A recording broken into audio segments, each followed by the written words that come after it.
Hi everyone, ನಾನಿವತ್ತು ಇದಕ್ಕಿದ ಬೇಳೆ ಸಾರು ಹೇಗೆ ಮಾಡೋದು ಅಂತ ನಿಮಗೆ ಹೇಳ್ತೀನಿ, ನೋಡ್ತಾ ಹೋಗಿ. ಇದಕ್ಕಿದ ಬೇಳೆ ಸಾರು ಮಾಡೋದಕ್ಕೆ ಮೊದಲನೇದಾಗಿ ನಮಗೆ ಯಾವ್ಯಾವ ಇಂಗ್ರೀಡಿಯೆಂಟ್ಸ್ ಬೇಕು ಅಂತ ನೋಡ್ತಾ ಹೋಗೋಣ. ನೋಡಿ, ಇದಕ್ಕಿದ ಅವರೇ ಬೇಳೆ ಸಾರು ಮಾಡೋದಕ್ಕೆ ಬೇಕಾಗಿರುವಂತಹ ಸಾಮಗ್ರಿಗಳು: ಧನಿಯಾ, ಜೀರಿಗೆ, ಮೆಂತ್ಯ, ಅರಿಶಿಣ, ಸಾಸಿವೆ, ಕರಿಬೇವು, ಈರುಳ್ಳಿ ಎರಡು ರೀತಿಯಾಗಿ ಹಚ್ಚಿಟ್ಟಿದ್ದೀನಿ. ಒಂದು ಮಸಾಲ ರುಬ್ಬೋದಕ್ಕೆ ಮತ್ತು ಇನ್ನೊಂದು ಒಗ್ಗರಣೆಗೆ ಹಾಕೋದಕ್ಕೆ. ಸ್ವಲ್ಪ ಕಾಳು, ಹಸಿ ಕಾಯಿ ತುರಿ, 1 ಇಂಚಿನಷ್ಟು ಶುಂಠಿ, ಒಂದು 6 ರಿಂದ 7 ಬೆಳ್ಳುಳ್ಳಿ ಎಸಳುಗಳು, ಮತ್ತು ಒಂದು ಅರ್ಧ ಕೆಜಿಗಿಂತ ಹೆಚ್ಚು ಇದಕ್ಕಿದ ಬೇಳೆ, ಜೊತೆಗೆ ಖಾರಕ್ಕೆ ಬೇಕಾಗಿರುವಂತಹ ಒಣಗಿನ ಮೆಣಸಿನಕಾಯಿ ಮತ್ತು ಬ್ಯಾಡಗೆ ಮೆಣಸಿನಕಾಯಿ, ಜೊತೆಗೆ 1 ಟೀ ಸ್ಪೂನಷ್ಟು ಅಕ್ಕಿಯನ್ನು ನೆನೆಸಿಟ್ಟಿದ್ದೀನಿ.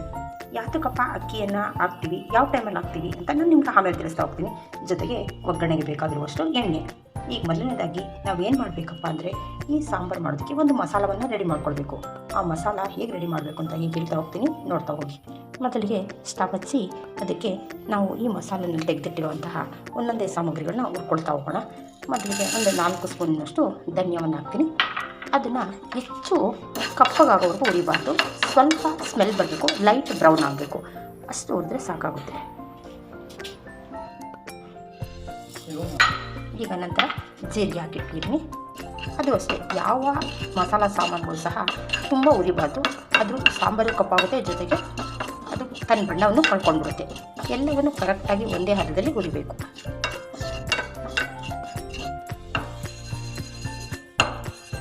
ನೋಡಿ, ಈಗ ಜೀರಿಗೆ ಸಹ ಆಗಿದೆ. ಈಗ ಇದು ಸಹ ಅದೇ ಬೌಲ್ಗೆ ಹಾಕೋಣ. ನಂತರ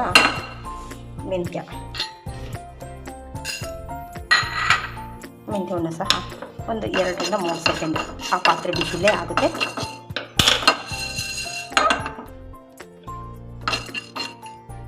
ನೋಡಿ, ಈಗ ಮೆಂತ್ಯ ಸಹ ಆಗಿದೆ. ಇದನ್ನು ಸಹ ಇದರಲ್ಲಿ ಹಾಕಿ ಮೊದಲು ನಾವು ಈ 3 ನೈಸ್ ಪೌಡರ್ ಮಾಡ್ಕೊಳ್ಬೇಕು. ಆ ನಂತರ ಮಸಾಲ ರುಬ್ಬಬೇಕು. ಈಗ ಇದೇ ಬಾಣಲೆಯಲ್ಲಿ ಬ್ಯಾಡಗಿ ಮೆಣಸಿನಕಾಯಿ ಮತ್ತು ಖಾರದ ಮೆಣಸಿನಕಾಯಿ ಹಾಕಿ ಸ್ವಲ್ಪ ಫ್ರೈ ಮಾಡ್ಕೊಳ್ಳೋಣ.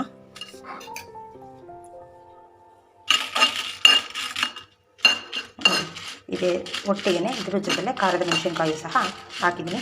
2 ಸಹ ಹೀಗಾಗಿದೆ. 1-2 ನಿಮಿಷ ಇದು ಬಿಸಿ ಆದರೆ ಸಾಕು. ಇದು ಅಷ್ಟೇ ಕಪ್ಪಾಗಬಾರ್ದು. ಆಗಿದ ತಕ್ಷಣ ಸ್ಟವ್ನ ಆಫ್ ಮಾಡ್ಕೊಳ್ಳೋಣ. ನೋಡಿ, ಮೆಣಸಿನಕಾಯಿ ಹುರಿದ್ಮೇಲೆ ಅದೇ ಒಂದು ಬೌಲ್ಗೆ 2 ಟೀ ಸ್ಪೂನಷ್ಟು ಎಣ್ಣೆಯನ್ನು ಹಾಕ್ಕೊಂಡು ಈರುಳ್ಳಿಯನ್ನು ಫ್ರೈ ಮಾಡಬೇಕು. 2 ರಿಂದ 2.5 ಸ್ಪೂನ್ ಹಾಕಿದ್ದೀನಿ. ಈಗ ಹಚ್ಚಿಟ್ಟಿರುವಂತಹ ಈರುಳ್ಳಿ, 1 ಇಂಚಿನಷ್ಟು ಬೆಳ್ಳುಳ್ಳಿ, ಶುಂಠಿ ಎಲ್ಲವನ್ನು ಹಾಕಿ ನೀಟಾಗಿ ಸ್ವಲ್ಪ ಹೊತ್ತು ಫ್ರೈ ಮಾಡೋಣ. ಇದು ಸ್ವಲ್ಪ ಅರ್ಧ ಆಗ್ತಾ ಇದ್ದಾಗಲೇ ಇದ್ರ ಜೊತೆಗೇ 2 ರಿಂದ 3 ಟೀ ಸ್ಪೂನಷ್ಟು ಹಸಿ ಅವರೆಕಾಳನ್ನ ತೊಳೆದ್ಬಿಟ್ಟು ಹಾಕ್ತೀನಿ. ಯಾಕಕ್ಕೋಸ್ಕರಪ್ಪ ಅಂದರೆ ಸಾಂಬಾರು ಸ್ವಲ್ಪ ಗಟ್ಟಿ ಬರಲಿ, ಅವರೆಕಾಳಿನ ಟೇಸ್ಟ್ ಬರಲಿ ಅಂದ್ಬಿಟ್ಟು ಮಸಾಲ ರುಬ್ಬೋದಕ್ಕೆ 2 ರಿಂದ 3 ಸ್ಪೂನಷ್ಟು ಅವರೆಕಾಳು ಹಾಕಿ ಚೆನ್ನಾಗಿ ಫ್ರೈ ಮಾಡೋಣ. ಈಗ ನೀವೇ ನೋಡಿ, ಈರುಳ್ಳಿ ಬಣ್ಣ ಎಲ್ಲ ಬದಲಾಗಿದೆ, ಸ್ವಲ್ಪ ಬ್ರೌನ್ ಕಲರ್ ಬಂದಿದೆ. ಈಗ ಆಗಿದೆ. ಇದನ್ನು ಮಿಕ್ಸಿ ಜಾರಲ್ಲಿ ಹಾಕಿ ನಾನು ಮಸಾಲ ರೆಡಿ ಮಾಡ್ಕೊತೀನಿ. ಈಗ ನೋಡಿ ಈ ಈರುಳ್ಳಿಯನ್ನು ಜಾರಲ್ಲಿ ಹಾಕಿದ್ದೀನಿ. ಆಮೇಲೆ ಆಗಲೇ ಪೌಡ್ರ್ ಮಾಡ್ಕೊಂಡ್ವಲ್ಲ, ಧನಿಯಾ, ಜೀರಿಗೆ, ಮೆಂತ್ಯ, ಈ ಪೌಡರ್ನು ಸಹ ನಾನು ಜಾರಲ್ಲಿ ಹಾಕ್ತೀನಿ. ಜೊತೆಗೆ ತುರಿದಿಟ್ಟಿರುವಂತಹ ಕಾಯಿ, ಜೊತೆಗೆ 1/2 ಟೀ ಸ್ಪೂನಷ್ಟು ಅರಿಶಿಣ, ಇಷ್ಟು ಹಾಕಿ ನೈಸಾಗಿ ಪೇಸ್ಟ್ ಮಾಡ್ಕೊಂಡು ಬರ್ತೀನಿ. ಆಮೇಲಿಂದ ಸಾಂಬಾರು ಹೇಗೆ ಕುಡಿಸೋದು ಅಂತ ಹೇಳ್ತೀನಿ. ಈಗ ನಾನು ಒಗ್ಗರಣೆಗೆ ಪಾತ್ರೆ ಇಟ್ಟಿದ್ದೀನಿ. ನಾನು ಮನೆಯಲ್ಲಿ ಹೆಚ್ಚು ಮಣ್ಣಿನ ಮಡಿಕೆಯಿಂದನೇ ಅಡುಗೆ ಮಾಡ್ತೀನಿ. ರಾತ್ರಿ ಹೊತ್ತು ಫ್ರೀ ಇರ್ತೀನಲ್ಲ ಅಂತ ಆ ಮಡಿಕೆ ಸ್ವಲ್ಪ ಬಿಸಿ ಆದಮೇಲೆ ಅದಕ್ಕೆ 2 ರಿಂದ 3 ಸ್ಪೂನಷ್ಟು ಎಣ್ಣೆ ಹಾಕಿದ್ದೀನಿ. ಆ ಎಣ್ಣೆ ಕಾಯ್ದ್ಮೇಲೆ ಅದಕ್ಕೆ ಸಾಸಿವೆ, ಈಗ ಎಣ್ಣೆ ಬಿಸಿಯಾಗಿದೆ.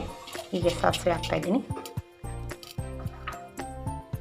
ನೋಡಿ, ಈಗ ಸಾಸಿವೆ ಎಲ್ಲ ಚಿಟಪಟ ಅಂತ ಬಂದಮೇಲೆ 1 ಎಲೆ ಕರಿಬೇವಿನ ಸೊಪ್ಪು ಹಾಕ್ತೀನಿ. ಆ ಕರಿಬೇವಿನ ಸೊಪ್ಪು ಸ್ವಲ್ಪ ಫ್ರೈ ಆದಮೇಲೆ ಹಚ್ಚಿಟ್ಕೊಂಡಿರೋಂಥ ಈರುಳ್ಳಿಯನ್ನು ಹಾಕೋಣ. ಈ ಈರುಳ್ಳಿ ಸ್ವಲ್ಪ ಚೆನ್ನಾಗಿ ಫ್ರೈ ಆಗಬೇಕು.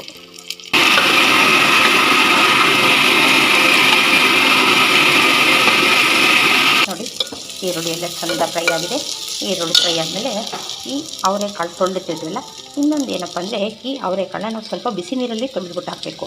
ಏಕೆಂದರೆ ಈ ಅವರೆಕಾಳನ್ನ ರಾತ್ರಿ ನಾವು ನೀರಲ್ಲಿ ನೆನೆಸಿರ್ತೀವಲ್ವ, ಹಾಗಾಗಿ ಅದು ಬೇಯೋದಕ್ಕೆ ಸ್ವಲ್ಪ ಟೈಮ್ ತೊಗೊಳುತ್ತೆ.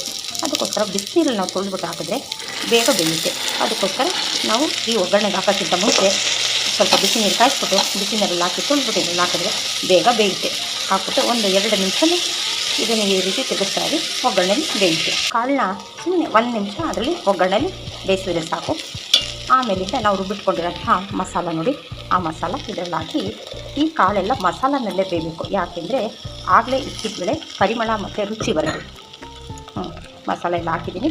ಈಗ ಒಂದು 5 ರಿಂದ 10 ನಿಮಿಷ ಇದೇ ರೀತಿ ಮಸಾಲದಲ್ಲಿ ಬೇಯೋದಕ್ಕೆ ಬಿಡೋಣ.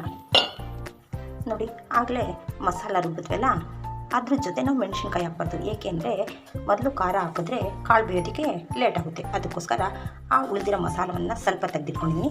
ಏಕೆಂದರೆ ಜಾರಲ್ಲಿ ಬರೀ ಮೆಣಸಿನ್ಕಾಯಿ ನುಣ್ಣಗಾಗಲ್ಲ ಅಂತ. ಜೊತೆಗೆ ಹುರಿದಿಟ್ಟಿರೋಂಥ ಮೆಣಸಿನ್ಕಾಯಿ ಜೊತೆಗೆ ಇಲ್ಲಿ ನೆನೆಸಿಟ್ಟಿದ್ದೀನಲ್ಲ ಅಕ್ಕಿ, ಈ ಅಕ್ಕಿನೂ ಸ್ವಲ್ಪ ಹಾಕಬೇಕು. ಈ ಅಕ್ಕಿ ನೆನೆಸ್ಬಿಟ್ಟು ಹಾಕೋ ಉದ್ದೇಶ ಏನಂದರೆ ಈ ಸಾಂಬಾರು ಗಟ್ಟಿ ಬರಲಿ ಅನ್ನೋದಕ್ಕೋಸ್ಕರ. ಇದನ್ನು ಮೆಣಸಿನ್ಕಾಯಿ ಮತ್ತು ಅಕ್ಕಿಯನ್ನು ಹಾಕ್ಬಿಟ್ಟು ಚೆನ್ನಾಗಿ ನೈಸಾಗಿ ಪೇಸ್ಟ್ ಮಾಡಬೇಕು. ಆಮೇಲೆ ಅಷ್ಟರಲ್ಲಿ ಈ ಸಾಂಬಾರಲ್ಲಿರೋ ಬೇಳೆ ಎಲ್ಲ ಬೆಂದಿರುತ್ತೆ. ಮಸಾಲ ಒಳಗಡೆ ನೋಡಿ ಆಗಲೇ ಎಲ್ಲ ಚೆನ್ನಾಗಿ ಬೆಂದಿದೆ. ಈ ರುಬ್ಬಿದ ಮೇಲೆ ಈ ಖಾರನ ಅದರಲ್ಲಿ ಕೂಡಿಸೋದು. ನೋಡಿ, ಈ ರೀತಿಯಾಗಿ ನೈಸ್ ಪೇಸ್ಟ್ ಮಾಡಿ ಇಟ್ಕೊಳ್ಬೇಕು.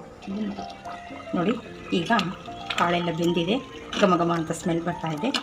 ಇದಿನ್ನೂ ಒಂದು ಸ್ವಲ್ಪ ಬೇಯಬೇಕು ಅನ್ಬೇಕಾದ್ರೇ ನಾವು ಖಾರ ಹಾಕೋಣ. ಏಕೆಂದರೆ ಖಾರ ಹಾಕಿ ಉಪ್ಪೆಲ್ಲ ಹಾಕಿದ್ಮೇಲೆ ಕರೆಕ್ಟಾಗಿ ಬೇಯುತ್ತೆ. ನೋಡಿ, ರುಬ್ಬಿಟ್ಟಿರೋ ಖಾರ ಈ ಥರ ತುಂಬ ನೈಸ್ ಪೇಸ್ಟ್ ಆಗಿರಬೇಕು. ಅದನ್ನು ಇದರಲ್ಲಿ ಹಾಕ್ತಾಯಿದ್ದೀನಿ.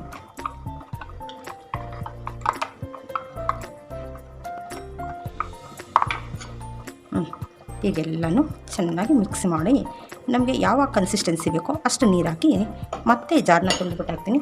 ಇದಕ್ಕೆ ತುಂಬ ನೀರು ಹಾಕಿದ್ರೂ ಚೆನ್ನಾಗಿರಲ್ಲ, ಸ್ವಲ್ಪ ಗಟ್ಟಿಯಾಗೇ ಇರಬೇಕು. ನೀರು ಹಾಕ್ಬಿಟ್ಟು ಇದಕ್ಕೆ ಸೇರಿಸ್ತೀನಿ. ನೋಡಿ, ಖಾರವನ್ನು ಹಾಕಿದ್ಮೇಲೆ ಈ ಕನ್ಸಿಸ್ಟೆನ್ಸಿಲಿದೆ, ಇಷ್ಟು ಗಟ್ಟಿಗಿರಬೇಕು. ಇದಕ್ಕಿಂತ ತೆಳುವಾದರೆ ಚೆನ್ನಾಗಿರಲ್ಲ. ಈಗ ರುಚಿಗೆ ತಕ್ಕಷ್ಟು ಉಪ್ಪು ಹಾಕಿ ಇನ್ನೊಂದು 2 ರಿಂದ 3 ನಿಮಿಷ ಇದನ್ನು ಬಿಸಿ ಆಗೋದಕ್ಕೆ ಬಿಟ್ಟರೆ ಅಲ್ಲಿಗೆ ಇದಕ್ಕಿದ ಅವರೆಬೇಳೆ ಸಾರು ರೆಡಿ ಆಗುತ್ತೆ. ಜೊತೆಗೆ ಒಂದು ಸೈಡಲ್ಲಿ ಅನ್ನನೂ ರೆಡಿ ಆಗ್ತಾಯಿದೆ, ಒಂದು ಸೈಡಲ್ಲಿ ಮುದ್ದೆನೂ ರೆಡಿ ಆಗ್ತಾಯಿದೆ. ಇವತ್ತಿನ ಸ್ಪೆಷಲ್ ಬಂದು ನಮ್ಮ ಮನೇಲಿ ಬಿಸಿ ಬಿಸಿ ಇದಕ್ಕಿದ ಬೇಳೆ ಸಾರು, ಮುದ್ದೆ, ಅನ್ನ. ನೋಡಿ, ಬಿಸಿ ಬಿಸಿ ಇದಕ್ಕಿದ ಬೇಳೆ ಸಾರು, ಮುದ್ದೆ, ತುಪ್ಪದ ಜೊತೆ ತಿಂತಿದ್ರೆ ರುಚಿ ಅಮೋಘ, ಅದ್ಭುತ. ನೀವು ಮಾಡಿ. Thank you.